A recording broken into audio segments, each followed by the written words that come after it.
Hello, Lisa here. Welcome to the next part in my tarot and oracle deck collection and declutter series. I don't know what part this is.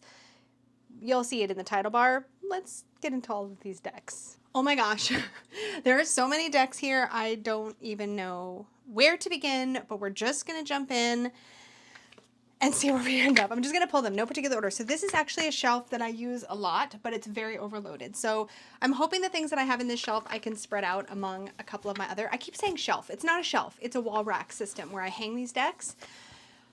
Okay, let's see what we can do to maybe trim this section down. I don't know. Also, apologies, I've got pink all over because I re-inked a pen. But my nails look cute, so, you know, hopefully those will distract you from the ink stains on my hands. Anyways, let's jump into it. So the first deck in the pile is the Pacific Northwest Tarot. This is definitely safe. Can we, more appreciation for the box style that opens up all the way flat. I love this. I love this. Oftentimes it's like that, and I don't love that as much, but I love this. Okay, anyway. This deck, first of all, is absolutely wonderful. It's the Pacific Northwest is where I grew up. So this is my landscape. This is my flora and fauna, I guess you could say. I love everything about this. But as far as like nature and animal decks go, though, I like that we have the symbols. Like in the minors, you have the symbols that sort of show you, like this shows one coin being parted off from the rest. So even though you have nature here, you also have a little nod to the RWS just in the little symbols that are built into the cards and how they're arranged on the cards, kind of. But what I love about this is that all the creatures featured here are creatures that exist in the area that I have always lived.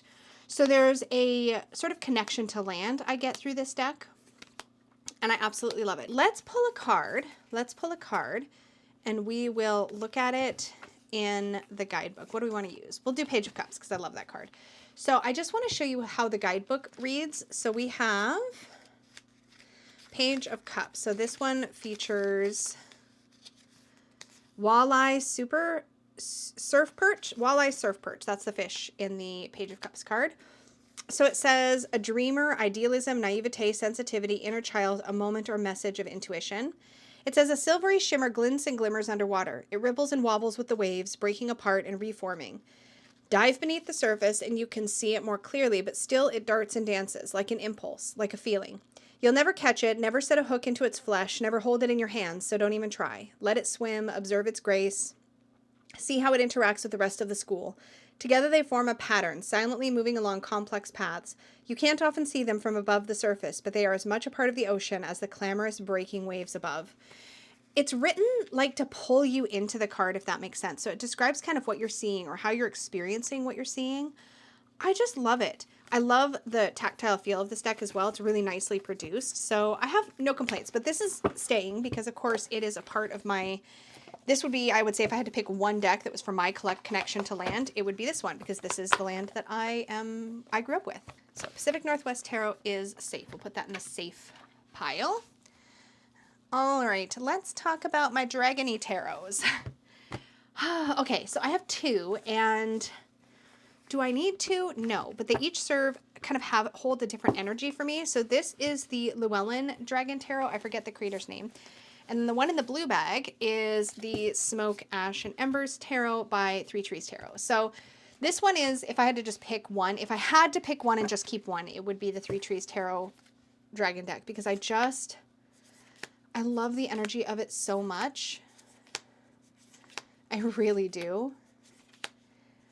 It just feels like these dragons are living in the world with the rest of us, just sort of maybe not visible. And I love that. It really pulls their magic out for me. It feels like I said, like they could exist in this world. And there's something about that that just charms the pants off of me every single time. I love this deck. It's really, really lovely. And of course, I'm just obsessed with everything that Three Trees Tarot does. Stephanie and Dan make an incredible team. So this one, the colors of this are wonderful. And these particular dragons remind me very specifically of Peggy. This is very much a Peggy deck for me. It is only really ever used as a Peggy deck for me, generally. But it has that really like core dragony energy. And I really do love that. I think this is like classic dragons as I envision dragons a lot of the time. They look like this in my mind, and I just love that. Now there are some variations on the dragon themes in here, but I think this is really beautifully illustrated. I love all the color. It's very vibrant. But when I think of Peggy, this is the deck, literally, that I think of. So if I'm pulling a card, like, about her, like, I guess you could say to represent her energy, it's typically going to come from this deck. So this is also safe, even though I don't really need 2 dragon decks. But they do feel very, very different. So these are both safe. I don't know how good of a job I'm going to do on this shelf decluttering anything. We're just going to have to wait and see. I don't even want to pick anything else up because I'm so nervous. I'm not going to want to let anything go. Okay, let's talk about the Brady Tarot, because I feel like between this and the Pacific Northwest Tarot, I do typically... See, I say I prefer the Pacific Northwest Tarot, but is that actually true? So first of all, this guidebook is written by Rachel Pollack, which all by itself makes it a treasure to me and something that I don't think I will ever want to part with, because I just love how she describes these cards. Secondly, this is very much a raw nature deck. It also, I will say, as a animal or nature deck goes, it feels intensely readable. And part of that is because outside of the majors and the court cards, there are keywords built into every card. So here we have growth for the 7 of roots, which is the earth suit. I forgot. I was like, this has got roots and arrows. Here's defeat for the 5 of arrows, the tower. This deck is a lot darker, not only in its coloration, of course it is, but also in its depiction of nature. It feels a lot more raw. I call this my National Geographic deck because it very much takes you into nature, but it's in a very, as I said, raw, real kind of way. Like you see, it's not softened. It's not sugar-coated. It's very blunt in its way. And it works really, really well. I love Departure for the 8 of Cups. That's really stuck with me over the years. So yeah, this one is safe. This is the second version of this deck I had. I did originally have the first edition, which had, the cards were a little bit smaller and had white borders, but when it came out with this version where the artwork's a bit bigger and the borders are black, I just felt it went better with the deck, so I went with this version. I'm really glad that I did. I like the slightly bigger format to the guidebook as well. And the guidebook, like I said, is just beautifully written. So yeah, love the Brady Tarot. Again, it has that really nice cardstock. It's got, yeah, I don't need to keep going on. But the Brady Tarot isn't going to go anywhere. My copy is signed. I think all of the second editions are signed. I don't know. Don't quote me on that. I don't remember the situation. I don't remember if I backed it on Kickstarter, if I pre-ordered it. I don't know. So we have nature and we have dragons so far. We have animals and dragons. So there's clearly some sort of theming going on. What else? Okay, we've got some modern decks in here. We got some story decks in here. Let me pull another animal deck. So we have the Oak, Ash, and Thorn. This is obviously safe. I love this deck. I have it in this standard size, and I also have it in the little pocket edition. Like the Smoke, Ash, and Embers, I freaking love this. Now, the funny thing is, of the animal decks I just showed you, the Brady Tarot and the Pacific Northwest, this is the one I actually read with all the time. Because it's not... The main characters in the deck are animals. However, the deck is not... I don't want to say this wrong. It doesn't feel like it's about... It is about animals, but it feels like a Rider-Waite-Smith deck where just instead of people we have animals, whereas the other decks feel like they're very much about the animals. And I guess that's the difference to me. I definitely see and feel and experience animal energy when I work with this deck, and it really pulls me into nature. But it does that while also being a really, really functional tarot deck for me. So it holds up in readings. It works really, really well for me. I've never had a sticking point when... Oh, this card is so beautiful. I've never had a sticking point when it comes to reading with this deck. So, again, very safe. And of the ones I just showed you, certainly the most used. Okay, do we have any other animals? Sure we do. Okay, let's talk about some of my more specific animal decks. Okay, we have the Way of the Panda Tarot by Kimberly San. I love this. This is the first Kickstarter edition, and I'm quite bonded to it. Now, it's come out since then. I love this deck. I don't read it with it a ton, but I absolutely adore it. I love its energy. It's got a very... This panda has a unicorn horn on. Hello? Yeah, it's super cute. I also really like the backs of these cards. Anyway, there's a really, really cool energy to this card. It feels very, like, kind of cuddly and sort of sort of a little bit random. Like there's like a little bit of like playful chaos to this deck that I appreciate. It's comforting to use, and it really just reminds me of Kimberly San and her energy, and I love that. I love the red panda on the Fool with the regular panda. I think that's the regular panda. I'm sure there's a better way to say that, but anyway, love this. I think it's so cute. I love this chariot. Badass.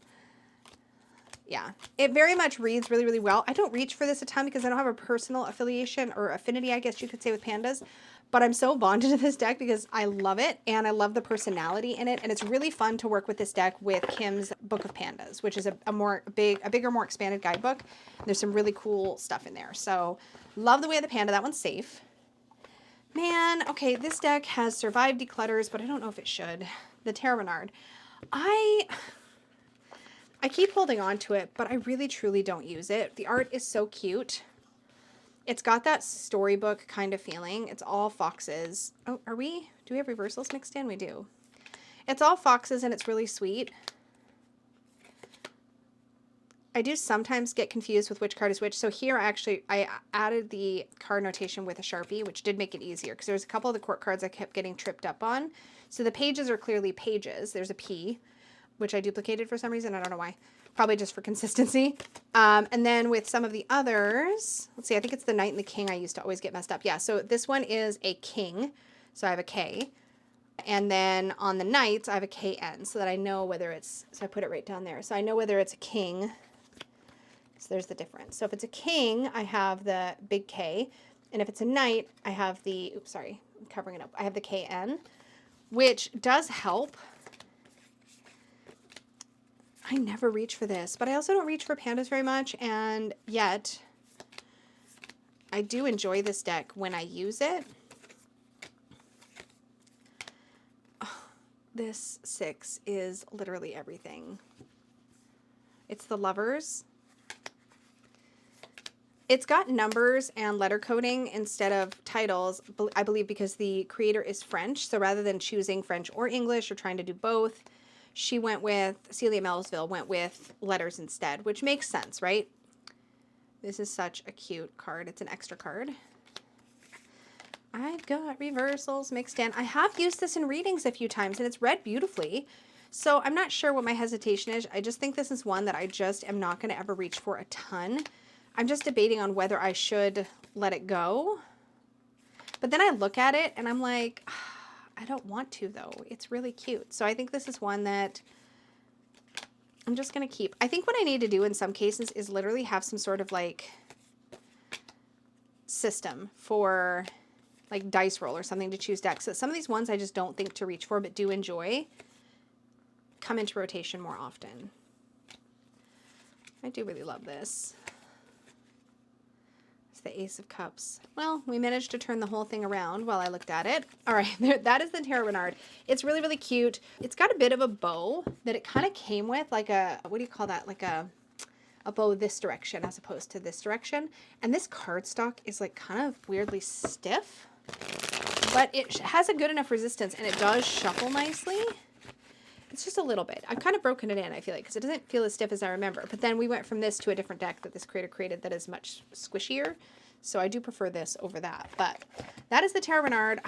I'm going to put this in the maybe pile because I don't know. Plus, I did write on it. So I'm like, would it be rehomable with the writing? I don't know. I'm going to put this in the maybe pile. I'll revisit it near the end. All right. Are there any other animal? We're just going to grab randomly because I don't know what I want to do. I don't know what I want to do. Okay, let me just pull my Alice decks. Okay, so let's first of all talk about this one. This is the Alice Tarot by Papez Studios. I absolutely adore this. This is hands down my favorite Alice Tarot. And I just am so enchanted by it. This is my favorite way that the gold foil stamping, or not gold foil, sorry, cold foil stamping has been done by Papez Studios. So if I turn it in the camera, the light will catch the stamping, but it never obscures the image. No matter which angle I look at it, I can always see the image. It doesn't ever get obscured. And the other decks I have by Papez Studios, the cold foil stamping is so much that it does obscure the image sometimes, whereas this one, it just adds a little bit of sparkle. I love the way that this deck pops out of its frame. So in fact, the Fool doesn't. The Fool is very contained, but you'll see throughout the others. Here, there's a card coming outside of the border. This one's fairly contained. Here we have a little hedgehog. I felt like more of them. Yeah, see, here's another one. The cup is out. The book is out. The White Queen's hand is out. I don't know. I just think this is really great. It took me a minute to actually get on board with this deck initially because of this Alice, who isn't the way I would necessarily normally envision Alice, but has just really grew on me over time. That's the Jabberwock. I can't.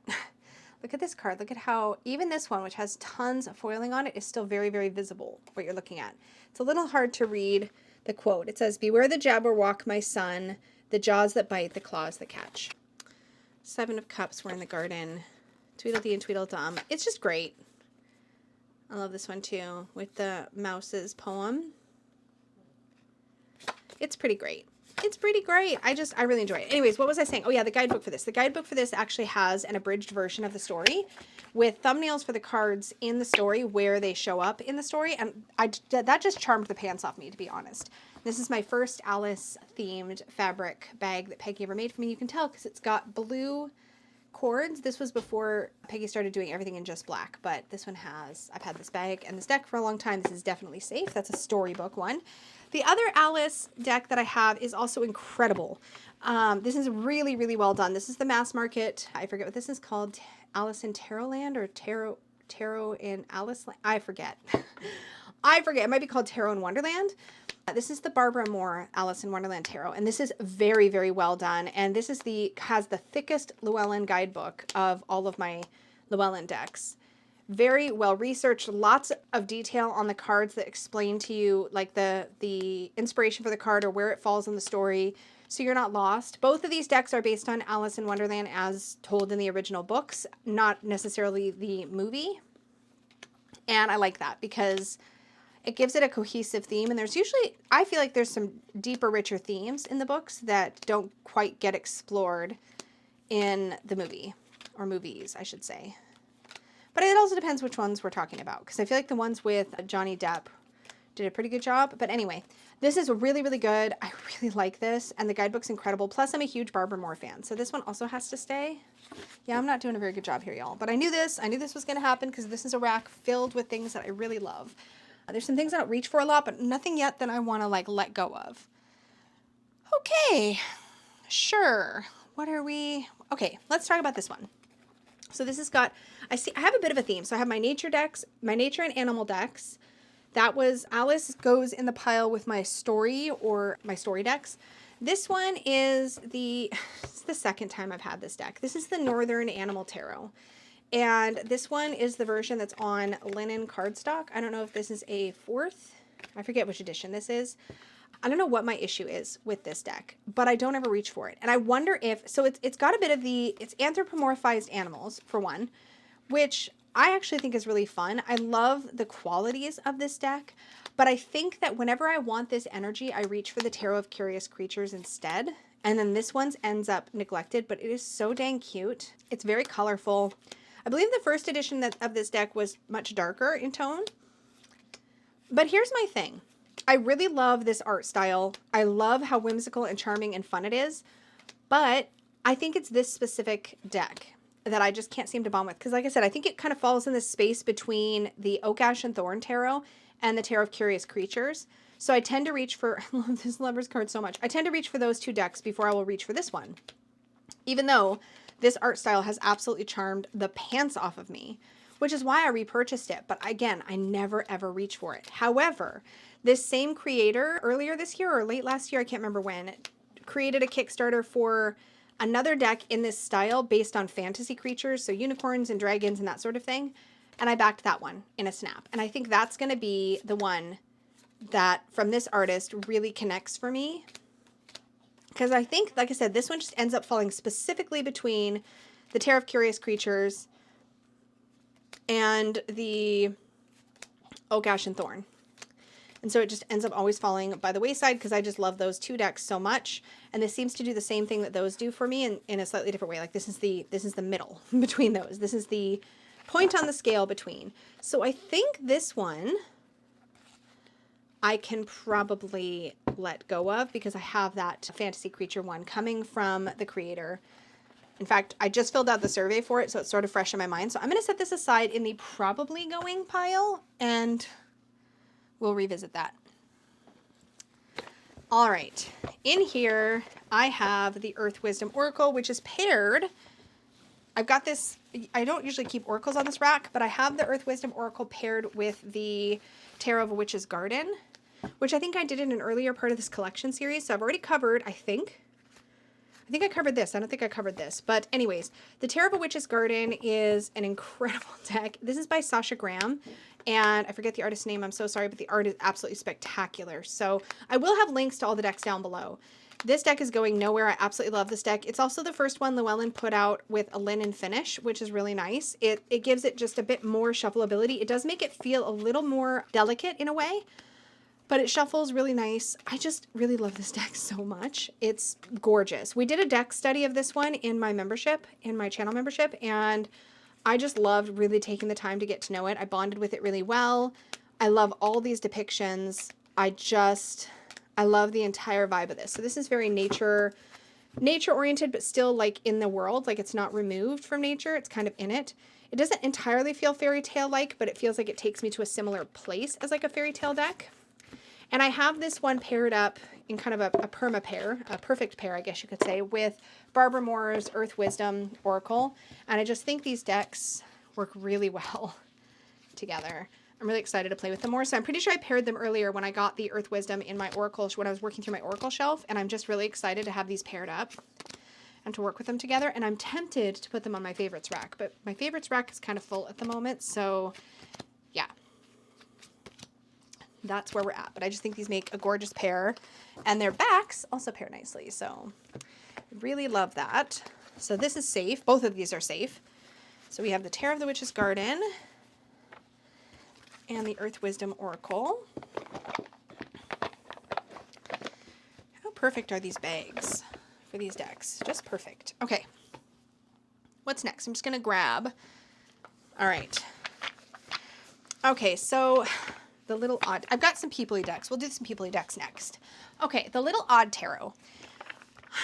I'm pretty obsessed with this. This is actually the prototype I was sent by this creator, and I'm very partial to this particular copy. It's on a really snappy little linen cardstock. It's black and white. I love this deck. It actually has a kind of a moodiness to it. Michelle Castro's the creator. Now, she did the actual version that went up on Kickstarter, I believe, had like edges, card edges that are the same color as this color on the back, I believe. That this like pop of tealy green, seafoamy green. That is the card edges, and it's on a sturdier, or not sturdier, I should say, a thicker cardstock. But I really just, this little deck really charmed me. Here's the thing. I think this is a really fun deck, and I really enjoy reading. It's got a playful vibe. I love this card so much because this is how I see the Six of Swords. It's like our relationship with our past baggage as we move forward, and this really ties that in a way that I think is really cool. Love that Nine of Cups. It's really great. If this was in full color, I think it'd be a no-brainer. I love this Ten of Cups at the table. Love the duality in the Lovers card. It's really great. I love this World card. One door is closing, another door is opening. There's a portal energy. I love this. It's just got no color. But I don't know that I'm ready to let it go. I think if I had a pair for this, I'd probably use this more in client readings. I don't know. Oh, this is going to have to go in the maybe pile. Oh, I love this Strength card so much. I thought at one point that Michelle was working on a color version of this deck, but now I'm not so sure. It is a big project. And I was tempted to go through with a Sharpie and put pops of color on this deck, and I think that would give it some personality, but at the same time, I don't know. This is the only black and white deck. There's this one, and there was a round one I had a long time ago that I used to use. There's just something about it that I find super charming, but if I'm honest, I haven't reached for it in so long. I really enjoyed it when I first got it in, but it's black and white, and y'all, I'm such a sucker for color that black and white decks, I just really struggle with thinking to reach for them. And as much as this bag matches the vibe, kind of, it's hard for me to remember that I have this deck. It just doesn't stick in my mind at all. I think I'm going to have to put this in the maybe pile. Okay. Oh boy. Okay, we're doing peoply decks, right? Yeah. Okay. Here's another peoply deck. This is the anay. This is definitely a favorite deck, but I also feel like it's kind of had its time for me. I'm not letting it go. I'm pretty sure this is safe. I'm just like obsessed with my nails. I keep like pausing to look at them. Anyway, the anay really tells the story of tarot really beautifully. It has a lot of yellow, which mildly annoys me. Is there something on this card? Yeah, there sure is. You can tell I use it if it's got like stuff on it. The court cards are incredible. The way the cards are depicted is really, really good, and I do think it has an excellent guidebook. This deck is now out of print, or at least the mass market version is. I don't know if the creator's still selling the indie version. I think that she might be. It's really emotive. The way this particular artist depicts people's faces can take a little bit of adjusting, but I love the softness of the artwork. I love how much expressiveness is on the faces, even though the style of faces can be a little much at times. Like this deck, this card to me feels very, very much like the Five of Swords in my own deck. There's something about like just the intensity and the like clear tyranny happening that I really like it. I do really like it. Again, I don't reach for it a ton. But this is a classic. I cannot stand the proportions on this guy. I don't know what it is about him, but he always just bugs me. But for the most part, I just really love this deck. And I think this exists in my tarot mind as a mainstay. Like, I don't forget that I have the anay. Do I reach for it a ton? No, like this Four of Swords too. I don't reach for it a ton, but I do enjoy it. And like this Nine of Cups is just, it's not the way that I see the Nine of Cups necessarily, because I typically see the Nine of Cups as like contentment from within. You don't need other people necessarily to give you that, but that's such a happy card, and I just love that. It's not perfect by any stretch, but then again, no deck is perfect. But it is very expressive, and I've used it and referred to it a lot over the years. So yeah, I think this is safe. Oh, my favorite Eight of Swords probably of all time is right here. I love it so much. That's the other thing.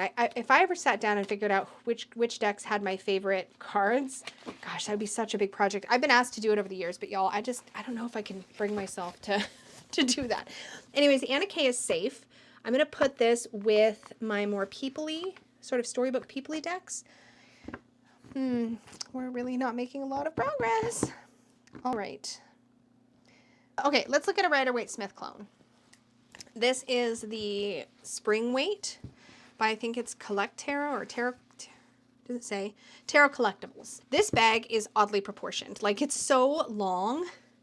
I wish it was not, because it bugs me. Because look, this is the deck down here, but it's narrow. If this was like wider, like just for comparison, this is Peggy's standard bag shape, which is more like what I'm used to. See how it's like wider, but shorter? Like, and here's her small, just so you can see a comparison. Like, it just doesn't feel, it doesn't feel the right proportions, I guess. Not me over here being just a total bag snob, y'all. I am spoiled because my wife makes all my bags, and I'm spoiled. But, I mean, this matches the deck perfectly, so I don't want to move it. Here's the thing. I got this because it's sparkly and it's colorful. But it's very sparkly. Like, the sparkles kind of obscure it, depending on the angle. But it's colorful and it's fun, but am I ever going to use it? Like, it's fun. That's what it's got going for it. It's fun. It's a Rider-Waite-Smith, and it's fun. I feel like this would be fun to take to like a festival, and it's on this like glossy cardstock. Where is the, I thought I passed the Fool. I did. Okay. Sorry. I was just thinking about the Fool today, so I was just curious. So the Fool has wings, which I think is great. A lot of these characters actually have wings. Do all of them? No. This guy doesn't have wings. He doesn't have wings. No, only some of them do. This Four of Cups character has wings. I got it because rainbows and sparkles. It was a purely superficial purchase, but it's not very practical. I mean, I don't know how it comes across on camera, but in person, y'all, the sparkles are so much. Let's see if I can mimic it. Like, if you could just see. Okay, my light's all, it's very glossy too, so it's not very photogenic. Or maybe it is, and just in person, it's like the opposite. Maybe it looks great on camera, but it doesn't look good in person because it's just so cluttered up with sparkles. And listen, I love some sparkles, but I don't see myself reading with this. I do really like that 9 of Swords. Like, it reads fine. I used it in member readings, and it was fine. And it's colorful, but it's a Rider-Waite-Smith, and I probably shouldn't have got it. The Devil with the Honey is pretty great. I think I probably made a mistake, but it's so colorful. Like, these colors, though. It's so fun. I don't really see myself reaching for it, but I haven't had it that long. I feel like as a Rider-Waite-Smith, it's pretty great. Okay, what do I have for Rider-Waite-Smith right now? Do I have, is it this one and my Debray original? Let me just think for a second. Okay, so I've got this one. I wish there wasn't so many bunnies. Like, I wish the backs weren't bunnies. I wish it was just rainbows or something. You know what it was? People were talking about the Groovy Tarot or the Trip and Wait, which are very colorful. And I think, are they both by this company? I forget. And I'm always sucked into the colors of those decks, and I'm like, I want one of those. But in real life, like the bunnies pulling the chariot, it's very Easter. Like, this feels like an Easter deck, and I did use it around that time, but then I was kind of over it. Okay, let me just think. Okay, so I have, for Rider-Waite-Smith, I have the Universal Weight, which is my little travel guy, which I love the colors. It's really easy to see. And then I have, for full size, I have the Debray original, which I love. This is like my favorite for a classic Rider-Waite. And I feel like if I was going somewhere and I wanted to just read with the Rider-Waite, I would pull one of these. Like, for study, I would pull this. Like, if I was going to a conference, I'd pull this because it's just convenient. And for referencing, I use this one because the lines are so clean and I can see what I'm looking at. Y'all, I think I need to let this go. I didn't see that coming. It's so pretty and colorful and sparkly, and like, given my personality and the things that I'm drawn to, you'd think I'd magpie myself all over this deck. But it's kind of like my eyes were bigger than my stomach, you know? Like, you're like, oh, that dessert sounds great, but then you get it and you're like, actually, I'm really full. That's what this is like. That's what this is like for me, but it's so pretty. And it was satisfying to use for a good couple of weeks. Look at the edges. They're so sparkly. I want to love it. I do. And I do love it, but I just keep seeing the Rider-Waite-Smith, and then I get bored. That's where we're at. So I think I'm going to put this in the also maybe pile. Wait, I have maybes? I have more maybes than I have definitely letting go ofs. I don't know what that says about my mood today, but there it is. Okay, what else do we got? Okay, I talked about this when I went through my mini decks, I think. But this is the Rainbow Heart Tarot. I love this deck. I got the mini thinking I would use it more because I love these cards, but they're big. And the mini, which was quite pricey, it just doesn't shuffle well. This one is on really nice kind of flexible cardstock. It's got like a satin finish or a semi-matte finish. I love this deck. And actually, now that I'm looking at this, this actually scratches the same itch, I think, as the Spring Weight. It's colorful, it's vibrant, it still feels very like clean and simple. It's Rider-Waite-Smith, but it's not a clone exactly, but it pulls in the symbology. So I get everything I need, including some vibrant colors. Yeah, this is that for me. And because I have this, I don't need the Spring Weight. Okay, I'm going to move the Spring Weight over into the for sure going pile. Now that I'm looking at this, I do really enjoy this deck a lot. It's not the rainbow vibes of the Spring Weight, but it definitely works. And it goes its own way in some really cool ways and spots that I really enjoy. I love this Four of Swords. Okay, we've looked at this before because we saw it in my mini, so I don't need to go through it for like an hour. But I do really like the Rainbow Heart. So, and I never forget what's in this bag because it's totally got those tie-dye vibes, doesn't it? Kind of like, I don't know. Maybe it's in my head. That's another peoply deck. Okay, let's look at another peoply deck. Let's look at the Good Karma Tarot. I adore this deck. I've got a small rotation of decks that work like this for me. There's this one, This Might Hurt Tarot, Adventure Tarot. There's another one coming up that we'll talk about, the Real Talk Tarot. But the Good Karma Tarot is just fabulous. I love this art style. I think it's really fun. It does read a little young, and that's okay. But it's got a modern feel. I don't know. There's something about this. It's vibrant enough. Love the Strength card with the lion tattoo on her back. I just think that's a really clever way to look at the card. It feels very balanced. Love this King of Swords. I love that this feels like it represents the real world, like people that I can meet. Yeah, I really like this. And it's funny because this and This Might Hurt really do fall in the same niche for me, but I enjoy them both. It's just, I love Temperance so much. Yeah, this one's safe. Yeah, there's a few characters in here that run like masculine, female, which I really appreciate because you don't see that a lot in decks. Love that, love that, love that. Okay, so this goes in with my People-y decks. Oh, I never put my Rider-Waite-Smith away because it blends with my tablecloth. It's the same fabric. Okay, let's grab another People-y deck. What do I got? What do I got? What do I got? I got all kinds of things. Okay, let's grab... Oh, this isn't People-y, but we do need to talk about it. Okay. I don't know what to do about this. This is the Beautiful Creatures Tarot.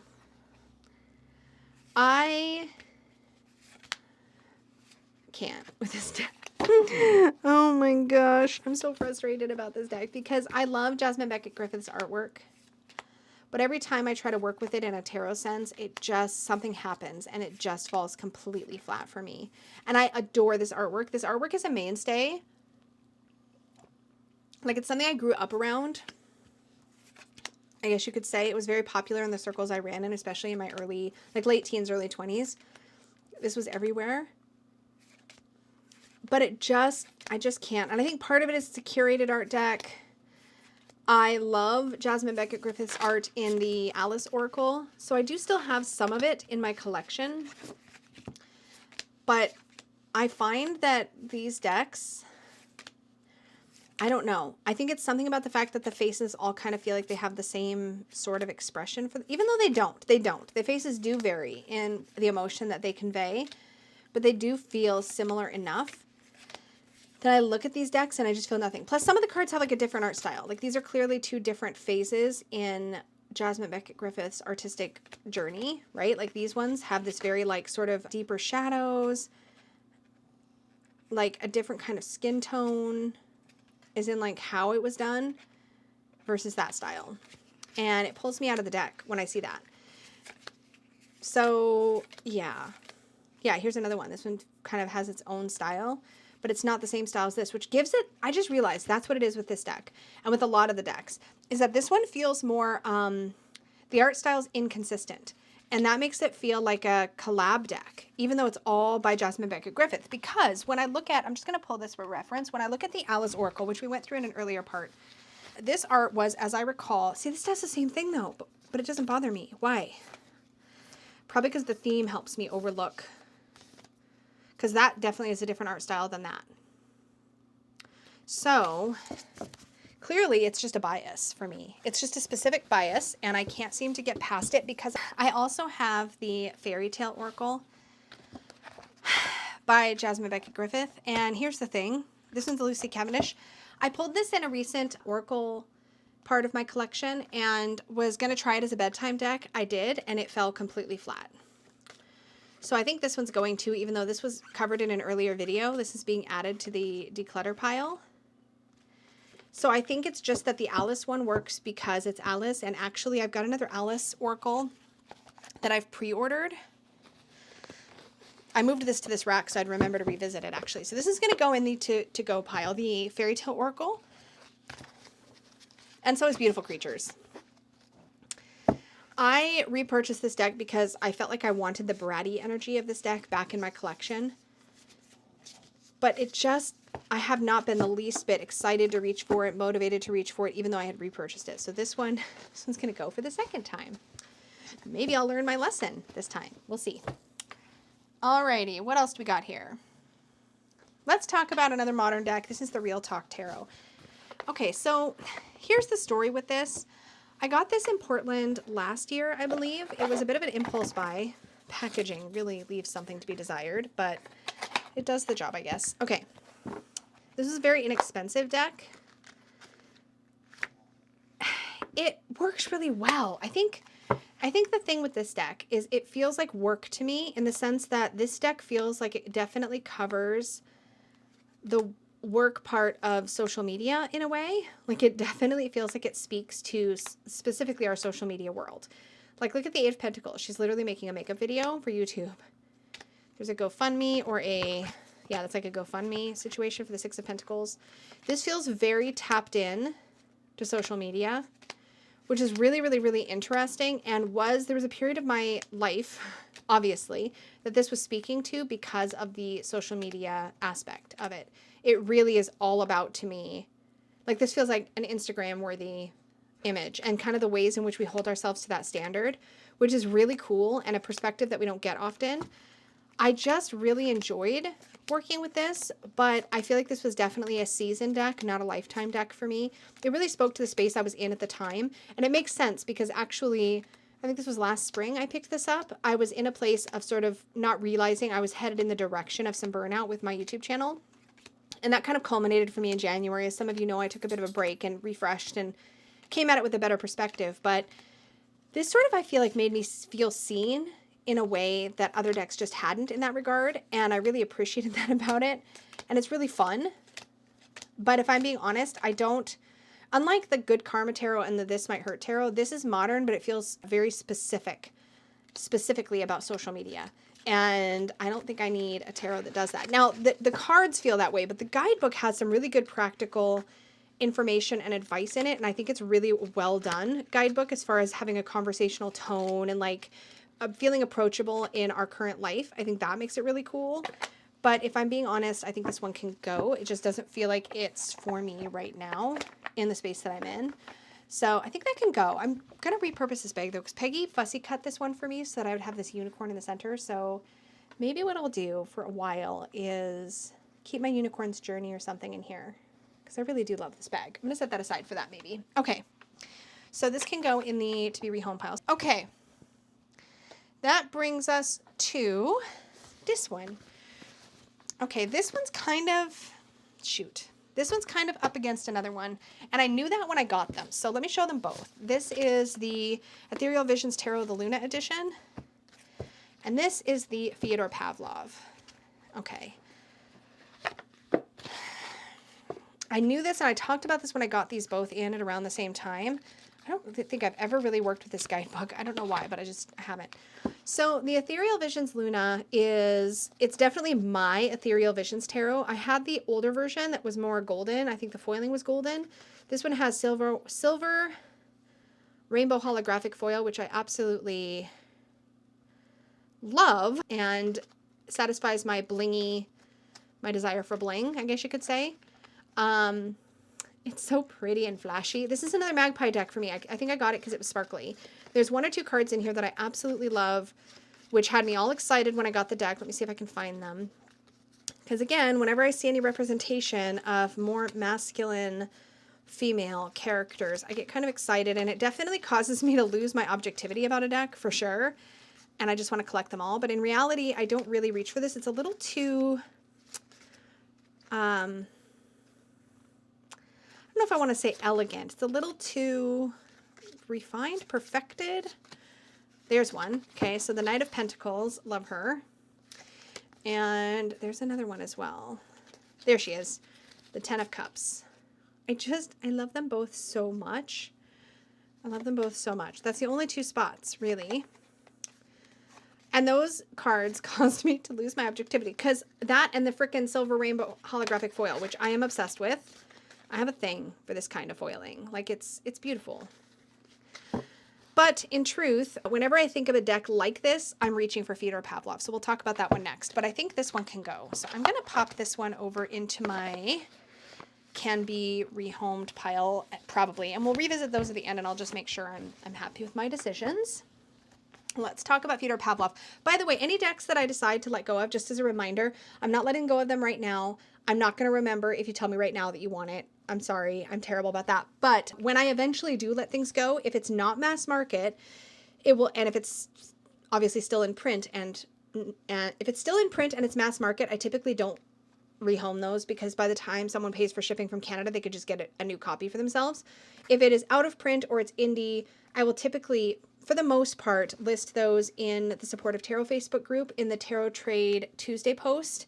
But y'all, I'm really lazy about it, and I maybe do that twice a year if I really can get my crap together. So don't hold your breath. It'll happen. But if you really ever want to see anything on rehoming, be in the group, watch the Tarot Trade Tuesday posts. Those are fantastic trading posts anyways, but anyways, that's where I typically will put it, with a couple of rare exceptions. So just keep that in mind, because rehoming is a lot of work and I tend to do it in batches. So anyway, Fedor Pavlov, back to the point. This is such a beautifully produced deck. It feels like indie quality. It was pricey for a mass market deck, but I feel that reflected in the quality. I do not in any way feel ripped off by this deck. It was originally mass market. It's got gold foiling on the back. It's a beautiful linen cardstock. I would venture that this is black core cardstock. I can't say that for sure because I don't have the specs in front of me, but it feels like that. It's a very fine linen texture on the surface finish, and it's just lovely. I like the sepia tone to this, and I just realized I might have a really lovely perfect pair for this deck, so I'm going to pull that out in a second. But in any case, this feels elegant and romantic and soft, but it's very modern in the variety of people that are represented in the deck, and I absolutely love that. The color palette is limited, but something about that just makes this deck feel refined, and it feels fancy, and I love that about it. We're actually going to be doing at the time I'm filming this, I'm not sure when this episode will go up, but at the time I'm filming this, we're planning to do a deck study of this deck in my Supportive Tarot membership for Magical Unicorns and Up. Well, we all study it, but I do the voting and the live stream wrap up for Magical Unicorns and Up. We're going to be studying this over June and July, this deck. It's been one of our runner-ups for several voting periods in a row, so we're just putting it in there. We're going to study this one. So I'm excited to get to know it. I think it does a lot of things really, really well. I think the quality is really nice. I'm babbling because that's the space I'm in. But the Fedor Pavlov is definitely very, very safe. Oh, perfect pair. I was going to say, I think I would pair this, and I think it would pair really nicely with the Botanical Inspirations deck. I'm just going to see. I might be making this up. Oh, I am not at all. Look at that. Okay. So this feels like it sort of keeps you in the world, right? Oh, that is such a great pair. Oh, I love that. Oh, I love this together. So I think I might, I don't know that I want to hang these together because I do pair this with other decks that I feel like I want that vintage feel with. I love this deck. It's so good. It's so simple, but it's so good. Anyways, okay, so that just occurred to me as I was looking at that deck, so I wanted to show it. And sure enough, it is a beautiful pairing. Anyway, Fedor Pavlov is safe, but I think because I love this deck so much, that made it easy to let go of the Ethereal Visions for the second time, because I had the original one, let that one go. I should just really learn. I should really learn from my past rehoming situations. Okay, this deck is out of print. Carta Postal. This was actually sent to me by the creator, and I don't know what happened. I know that it looks like she only printed 500 copies of the deck, so I'm pretty sure this was just a small run. I don't think it got tons and tons of attention. And then I don't know what happened, but I made my video, and I remember shortly after that starting to hear from people who had reached out to either try to buy it or they had bought it, but it hadn't shipped, and nobody was hearing from the creator, and I don't know what happened here. If anybody does know whatever happened, drop it in the comments. I don't know if the creator just stopped selling these, if something happened. I have no idea. But when it comes to like a vintagey deck, this reads really lovely. And actually this pairs perfectly. Let me just pull it out. This pairs perfectly with the Vintage Wisdom Oracle. And I should probably just hang them together because they definitely have the same vibe. So this is one where I feel like putting them together would probably get both used more often. Yeah, look at this. So there's the Vintage Wisdom Oracle. This feels like going through a box of old photos. And when it comes to decks that have sort of an ancestral vibe, this one definitely does it. They don't necessarily feel like my ancestors specifically. It just feels like general ancestor energy. Again, that idea, both of these decks feel like you could be looking at old, just vintage photos in somebody's attic. Like, look at this Queen of Swords, Sanctuary, and the Four of Coins. Like, these pair really beautifully together. And I probably should have just paired these initially because on their own, I don't reach for them a ton. But when I think of just like general, I don't know, like reading about past history, tradition, I feel like these decks, like look at this, Death, Abundance, and the Five of Coins. Yeah, these should have been living together. Look at how perfectly they match up. Yeah, I think I need to hang these up together. And I don't really have any other decks that have this carte postale vibe. And I've looked at several other decks that do the same kind of thing, but this is really meant to look like it could have been photos. But what she does, which I think is really cool. So here's the death card. There's obviously some collage done. Here we have a guy who's being like wrapped up. Death is like sort of hugging him from behind, I guess you could say. There's a clock down here. There's a scythe. There's the words Memento Mori on the card. So it's not just the image. There's more happening, right? There's a cup and a fish collaged in here. We have a little rooster cockfight happening down here in the Five of Wands, which is hilarious. There's little hints that have been added to the cards to make it match up with the meaning even better. So here's the Six of Coins. There's a scale put on the wall. It was actually a really, really smart, intelligent deck. But here's the Fool. We have this like sort of blank page down here. I love this Lover's card so much. We don't see this very often in decks, particularly a vintage style deck. So I love that. Yeah, this is special. But I think this and Vintage Wisdom just need to live together because I don't think I'm going to pair Vintage Wisdom with anything else, to be honest. But I love both of these decks. So I think that's what I'm going to do is I'm going to pair these together and hang them together and use them as a set. Oh, what did I do? I forgot to put this back in its box. So these are safe. Another magnetic box, by the way, that opens up all the way flat. Love the vibes. Anyway, I'm sorry for showing out of print stuff. This came out in 2021. Doesn't feel like it's been that long, but apparently it has. So anyways, if anybody has the scoop, the inside scoop on carte postale, definitely let us know down below, please. But yeah, that's another like sort of peoply deck, but it's got that vintage feel. I've got two more decks. This one's very peoply, and it's a longtime fave, the Fountain Tarot. This one started my love of these boxes. This is literally where it began. This was the first deck I ever had that had a magnetic box, and it was the kind that opened all the way flat, and I fell in love. And it's not even perfect. It's got this like thing that kind of goes in and presses down to kind of seal the cards in, which actually is a feature that I wish more of these magnetic boxes had, because that way if there's a gap in the top of the box, this little extra bit, I don't know if you can see, but it's like an extra bit added on here, kind of locks that in. Really smart, actually. I have been in and out of this deck hundreds of times. I love it. I don't think I need the guidebook sitting on top. This was originally an indie deck. I'm pretty sure you can still get it. I don't read with this a lot, but I think it's a very special deck and it has seen tons of use. It's still a deck that I often think of when I'm thinking of a more masculine deck, a deck with a more clean perspective. I always think clean with this deck. I literally like soapy clean. I think like that. Like if this was a fragrance, it would be one of those clean, fresh fragrances. It would not be cologne-y. It wouldn't be floral. It wouldn't be gourmand. I don't even know frickin' sense, but it's just kind of how I think of this deck. I very much think of this in a clean way. And something about that brings clarity, I think, when a situation feels very muddy. This is definitely a deck that brings clarity, and I love that about it. This card has always bothered me, something about the perspective.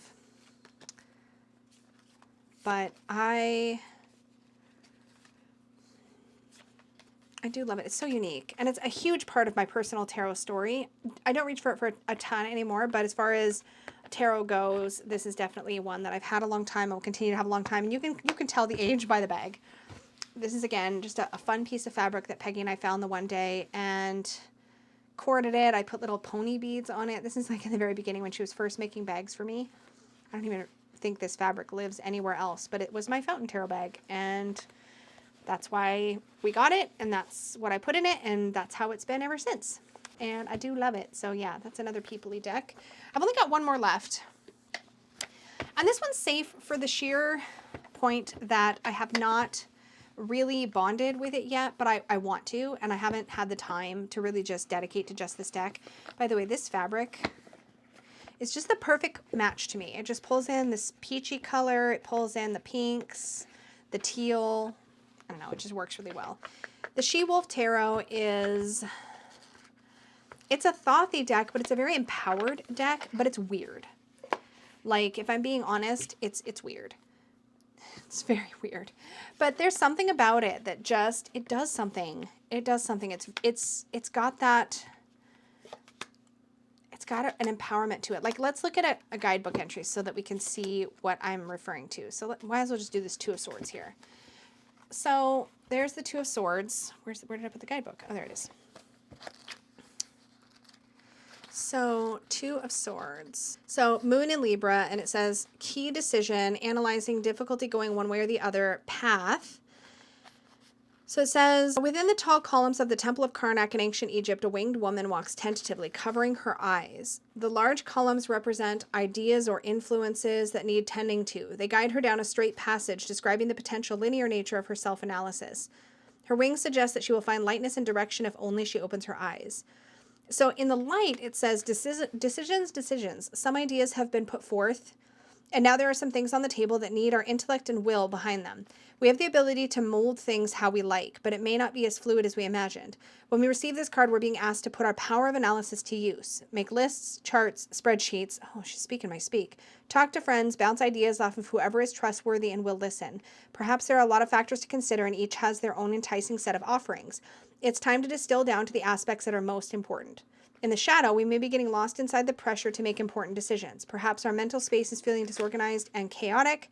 Use the above suggestions to make sense of it all. So it says, I come to clear decisions by organizing my mind. So here's the mages. The guidebook is really good. Let's go to the mages. That's a major arcana. Okay, let's see what this one says. A mysterious figure beholds the unfolding of the elements. The flower petals represent earth. The blue shape behind it represents a pool of water. The clouds, air, and the sun, fire. A black void reminds us of the potential of chaos and all things returning to their essence. The elements come together and crystallize into the diamond held by Mercury. Diamond held by Mercury. There's the diamond.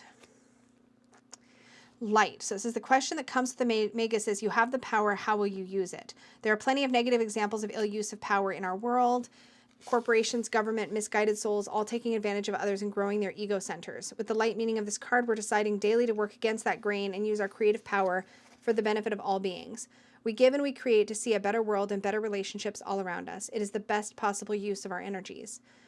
And then there's the shadow, and then it says, water, fire, earth, and air, I sow seeds of goodness everywhere. You know what? Let me think about this for a second. I objectively don't know that I like this. But I haven't had it terribly long. This is one of those decks that I kind of feel like I knew better than to buy it, but bought it because I just needed to know. But this is one of those decks that I feel like my fantasy self loves. And I knew that before I got it, and I got it anyways. So I feel like there's a bit of mea culpa here for sure. A lot of mea culpa here. Is that what it means? Mea culpa? Or is it buyer beware? I don't know. Visually, when I look at these cards, I just don't really connect with the artwork. I want to, but I don't. There's flying cows. Objectively, I don't like it. I don't like it. I don't like it. And I feel silly saying that and admitting that, but I really wanted to vibe with this, and I'm just not. I think this is going in the